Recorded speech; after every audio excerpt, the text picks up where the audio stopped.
Olá, graça e paz. Sejam todos bem-vindos ao nosso canal Fé e Filosofia Católica. Eu sou o professor Pedro Paulo e no vídeo de hoje iremos abordar as trágicas consequências do Sínodo da Alemanha. Mas não irei tratar aqui com detalhes o Sínodo, mas irei abordar a verdadeira doutrina católica e como os graves erros propagados por esse sínodo atingem essa base essencial da fé católica. Se você se interessa por esse tema, eu já peço, fique comigo até o final desse vídeo, inscreva-se no nosso canal, deixe seu like e compartilhe esse vídeo. Pois bem, como eu anunciei, irei tratar sobre as consequências do sínodo da Alemanha e não sobre a sua estrutura em si, mas o que eu quero abordar aqui é a estrutura da fé católica. A base da nossa fé se dá por meio da revelação. É o próprio Deus que se revela. Portanto, a nossa fé, como eu já tratei em um vídeo anterior, não é baseada no nosso subjetivismo, mas é baseada na objetividade da revelação de Deus. E essa revelação se dá por meio da palavra de Deus, que é, em conjunto, a Sagrada Tradição, as Sagradas Escrituras e o Sagrado Magistério. O primeiro passo, portanto, é ouvir a Deus. Ouvir a Deus tal como Ele se revela para nós, e não de acordo com a nossa subjetividade, não de acordo com nossas preferências, mas de acordo como Ele mesmo se deu a conhecer. Há muitas falsas religiões, mas há uma única e verdadeira religião fundada por Deus. Há muitas ideologias e correntes filosóficas que se dizem verdadeiras, mas há uma única verdade revelada por Deus, que é a doutrina católica, tal qual Deus a revelou, que é a única fonte da revelação divina. Os graves erros da atualidade, entre eles o Sínodo da Alemanha, com todas as suas trágicas consequências, é fruto principalmente do nosso fechar os ouvidos para a palavra de Deus. Fechar o nosso entendimento para a revelação de Deus. E pior ainda, buscar as novidades do mundo. É justamente nessa busca por novidades que nasce o grande mal de nosso tempo, que é o modernismo. Para sermos católicos de verdade, é necessário, antes de tudo, crer em Deus.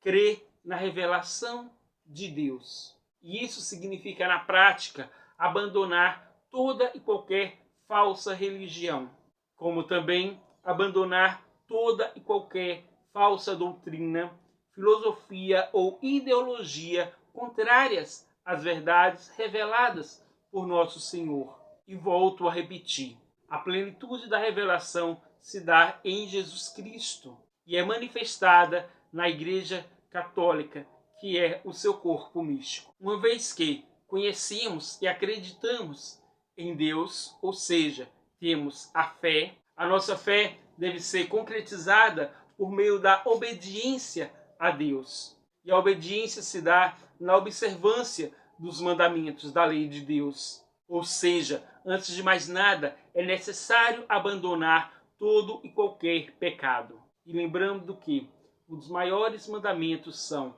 amar a Deus sobre todas as coisas e ao próximo como a si mesmo. Quando colocamos outras coisas no lugar de Deus, não estamos amando sobre todas as coisas.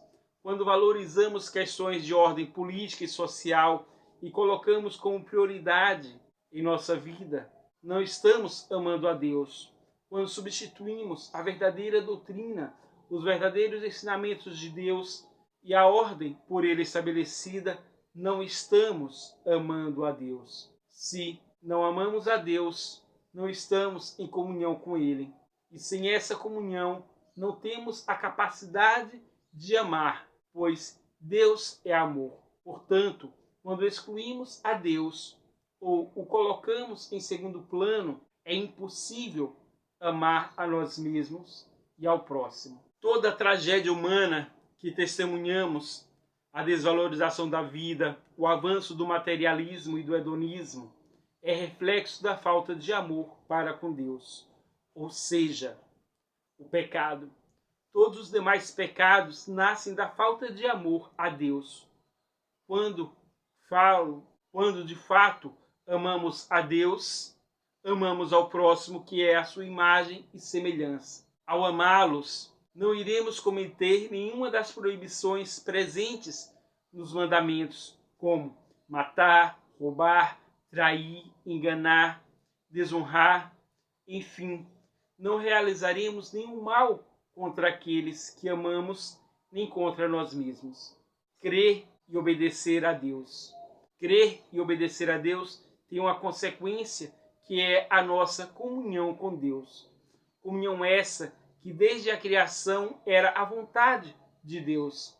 Deus criou os seres humanos para vivermos em comunhão com Ele, mas o pecado rompe essa comunhão.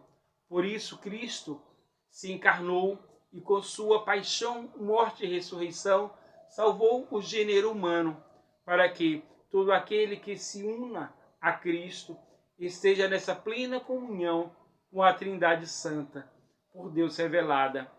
E ao permanecermos fiéis em comunhão com Deus ao longo de nossa vida terrena e morrermos na amizade com Deus, teremos alcançado a meta desejada por Deus, que é a nossa salvação eterna, ou seja, nossa comunhão plena com Deus por toda a eternidade. Quando não cremos e não obedecemos a Deus, temos como consequência exatamente o contrário, que é a perdição da nossa vida.